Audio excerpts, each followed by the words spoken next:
సీట్లు పోటీ చేయండి, ముఖ్యమంత్రి షేరింగ్ అడగండి, నేను శరీరం దాచుకోకుండా పనిచేస్తాను. 20 సీట్ల కోసం నన్ను ఎందుకు ఆహ్వానిస్తారు? ఎందుకంటే దేనికోసం సేవ చేయాలా?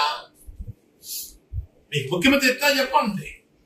ఫస్ట్ మీకు ముఖ్యమంత్రి మీకు 2, 3 చంద్రబాబు నాయుడు గారు పంచుకుందాం, 70-80 సీట్లు తీసుకోండి అని ఆఫర్ చేసుకుంటే అప్పుడు చెప్పండి సార్, చేస్తారు.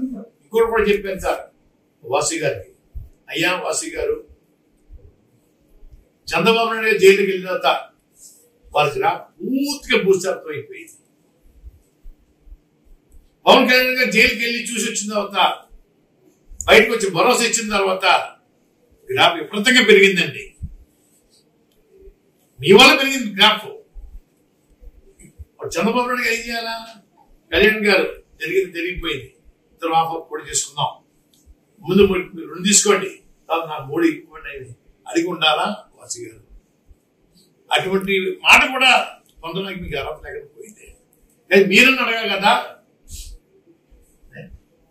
నేనే కొంచెం ఏం చేస్తాను, 20 మంది కోసం ఏం చేస్తారు సార్ సర్వీస్? అలాగే బీజేపీ వారికి వెళ్తారు, విధులుగా వస్తారు అనుకుంటే బీజేపీ నుంచి ఫోన్ అన్నానండి. నాకు అబ్బాయికి మన పదవులు ఇవ్వద్దు, మా కుటుంబం కోసం కాదు. మీరు 170 సీట్లు పోటీ చేస్తే చెప్పండి, నేను పనిచేస్తాను. 175 సీట్లకి మంచి హైప్ రావాలంటే చెప్పండి, నేను చెప్తాను. 3 1 స్టీల్ ప్లాంట్ ప్రభుత్వం ఆధీనంలో ఉంచుకుంటామని చెప్పండి. 2 పెంచకపోతే ఇవ్వండి. 3 పోలవరం ప్రాజెక్ట్ కేంద్రం టేకప్ చేస్తాం అని చెప్పండి.